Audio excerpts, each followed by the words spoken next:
Hi ಎಲ್ರಿಗೂ ಆಶಾರ್ವಿಸ್ ಕಿಚನ್ಗೆ ನಿಮಗೆಲ್ಲ ಪ್ರೀತಿಯ ಸ್ವಾಗತ. ಇವತ್ತು ನಾವು ಕ್ಯಾಲ್ಶಿಯಂ ರಿಚ್ ಫುಲ್ ಒಂದು ಜ್ಯೂಸನ್ನು ಮಾಡೋಣ.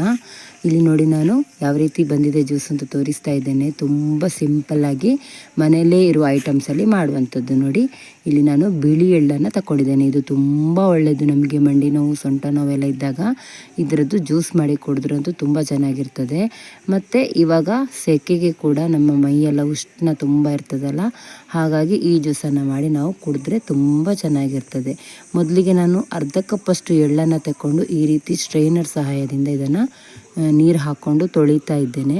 ನಿಮಗೆ ತೊಳಿಲಿಕ್ಕೆ ಇಷ್ಟ ಇಲ್ಲ ಅಂದರೆ ಡೈರೆಕ್ಟಾಗಿ ಯೂಸ್ ಮಾಡ್ಕೊಳ್ಬೋದು. ಕೆಲವರು ಇದನ್ನು ಹುರಿದು ಕೂಡ ಜ್ಯೂಸ್ ಮಾಡ್ತಾರೆ, ಬಟ್ ಹೀಗೆ ಹಸಿಯಾಗಿಯೇ ಮಾಡಬೇಕು ಈ ಜ್ಯೂಸನ್ನು. ಇದು ತೊಳೆದಾದ ನಂತರ ನೋಡಿ ನಾನು ಮಿಕ್ಸಿ ಜಾರಿಗೆ ಹಾಕ್ಕೊಳ್ತಾ ಇದ್ದೇನೆ. ಇದರಲ್ಲಿ ತುಂಬ ಕ್ಯಾಲ್ಶಿಯಂ ಇದೆ, ಹಾಗಾಗಿ ನಮಗೆ ಎಲುಬು ಎಲ್ಲ ನೋವು ಬಂದಾಗ, ಗಂಟು ನೋವೆಲ್ಲ ಬಂದಾಗ ತುಂಬ ಒಳ್ಳೆಯದಾಗ್ತದೆ ಈ ಜ್ಯೂಸ್ ಮಾಡಿ ಕುಡಿದ್ರೆ. ಈಗ ಅರ್ಧ ಕಪ್ಪು ಬಿಳಿ ಎಳ್ಳಿಗೆ ನಾನು ಅರ್ಧ ಕಪ್ಪಷ್ಟು ಬೆಲ್ಲವನ್ನು ಹಾಕ್ಕೊಂಡಿದ್ದೇನೆ. ಹಾಗೆ ಒಂದು ಏಲಕ್ಕಿಯನ್ನು ಸೇರಿಸ್ತಾ ಇದ್ದೇನೆ.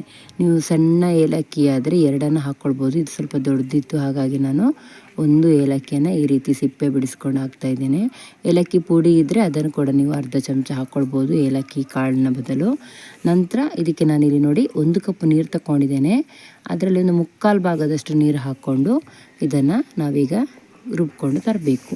ನೀರು ಜಾಸ್ತಿ ಹಾಕಿದರೆ ನಿಮಗೆ ಅದನ್ನು ರುಬ್ಬಲಿಕ್ಕೆ ಕಷ್ಟ ಆಗ್ತದೆ, ಅದು ಬೇಗ ನೈಸ್ ಆಗೋದಿಲ್ಲ. ಹಾಗಾಗಿ ನೀರು ಸ್ವಲ್ಪ ಕಮ್ಮಿ ಹಾಕ್ಕೊಂಡಿದ್ದನ್ನು ಒಂದು ಸತಿ ರುಬ್ಕೊಳ್ಬೇಕು. ನೋಡಿ ಇವಾಗ ನಾನು ಈ ರೀತಿ ನೈಸಾಗಿ ರುಬ್ಬಿ ತಂದಿದ್ದೇನೆ.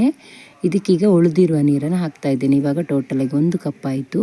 ನೆಕ್ಸ್ಟ್ ಇನ್ನೊಂದು ಕಪ್ಪನ್ನು ನೀರು ಸೇರಿಸ್ತಾ ಇದ್ದೇನೆ. ನೀವು ಬರೀ ನೀರು ಮಾತ್ರ ಹಾಕ್ಕೊಂಡು ಕೂಡ ಈ ಜ್ಯೂಸನ್ನು ಕುಡಿಬೋದು.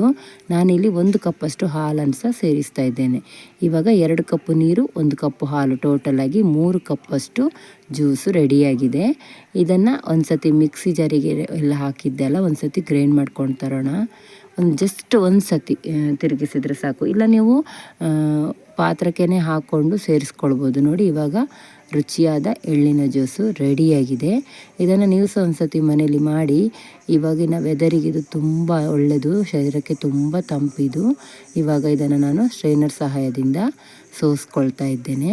ಈ ರೀತಿ ನೀವು ಮಾಡಬೇಕು ಅಂತ ಏನಿಲ್ಲ, ಡೈರೆಕ್ಟಾಗಿ ನಾವು ಕುಡಿಬೋದು. ಮಕ್ಕಳೆಲ್ಲ ಕುಡಿಯುವಾಗ ಈ ರೀತಿ ಕಸ ಅಂತ ಇದನ್ನು ಕುಡಿಯೋದಿಲ್ಲ, ಅದಕ್ಕೋಸ್ಕರ ನಾವು ಸ್ಟ್ರೈನ್ ಮಾಡ್ಕೊಂಡು ಕೊಟ್ಟರೆ ಚೆನ್ನಾಗಿ ಕುಡಿತಾರೆ. ಹಾಗಾಗಿ ನಾನಿಲ್ಲಿ ಮಗಳಿಗೋಸ್ಕರ ರೀತಿ ಸ್ಟ್ರೈನ್ ಮಾಡ್ತಾ ಇದ್ದೇನೆ. ನಿಮಗೆ ಇಷ್ಟ ಇಲ್ಲ ಅಂದರೆ ಡೈರೆಕ್ಟಾಗಿ ಯೂಸ್ ಮಾಡ್ಕೊಳ್ಬೋದು. ಇವಾಗ ಇದಕ್ಕೊಂದು ಐಸ್ ಕ್ಯೂಬ್ 2 ಹಾಕ್ಕೊಂಡಿದ್ದೇನೆ. ನೀವು ಸ್ವಲ್ಪ ಲೇಟಾಗಿ ಕುಡಿತೀರಂದರೆ ಫ್ರಿಜ್ಜಲ್ಲಿ ಇಟ್ಟು ಸ್ವಲ್ಪ ಕೋಲ್ಡ್ ಆದ ನಂತರ ಕುಡಿಬೋದು. ನಾನು ಇವಾಗಲೇ ಕೊಡೋ ಕಾರಣ ಐಸ್ ಪೀಸ್ ಹಾಕ್ಕೊಂಡು ಕೊಡ್ತಾ ಇದ್ದೇನೆ. ನೋಡಿ ಎಷ್ಟು ಚೆನ್ನಾಗಿ ಬಂದಿದೆ ಅಲ್ವಾ. ಇದೇ ರೀತಿ ನೀವು ಸಹ ಒಂದು ಸತಿ ಟ್ರೈ ಮಾಡಿ. ಹಾಗೆ ನನ್ನ ವೀಡಿಯೋಸ್ನ ಲೈಕ್ ಮಾಡೋದನ್ನು ಮರಿಬೇಡಿ. ನಿಮ್ಮ ಫ್ರೆಂಡ್ಸ್ ಫ್ಯಾಮಿಲಿಯವರಿಗೆ ಶೇರ್ ಕೂಡ ಮಾಡಿ. ಯಾರಾದರೂ ಸಬ್ಸ್ಕ್ರೈಬರ್ ಆಗದೆ ನೋಡ್ತಾ ಇದ್ದರೆ ಪ್ಲೀಸ್ ಸಬ್ಸ್ಕ್ರೈಬರ್ ಕೂಡ ಮಾಡಿಕೊಳ್ಳಿ. ಹಾಗೆ ಏನಾದರೂ ಇದ್ದರೆ ಕಮೆಂಟ್ ಕೂಡ ಮಾಡಿ. ನೋಡಿ ರುಚಿಯಾದ ಎಳ್ಳಿನ ಪಾನಕ, ಎಳ್ಳಿನ ಜ್ಯೂಸು ರೆಡಿಯಾಗಿದೆ. ನೀವು ಒಂದು ಸತಿ ಇದೇ ರೀತಿ ಟ್ರೈ ಮಾಡಿ. Thank you for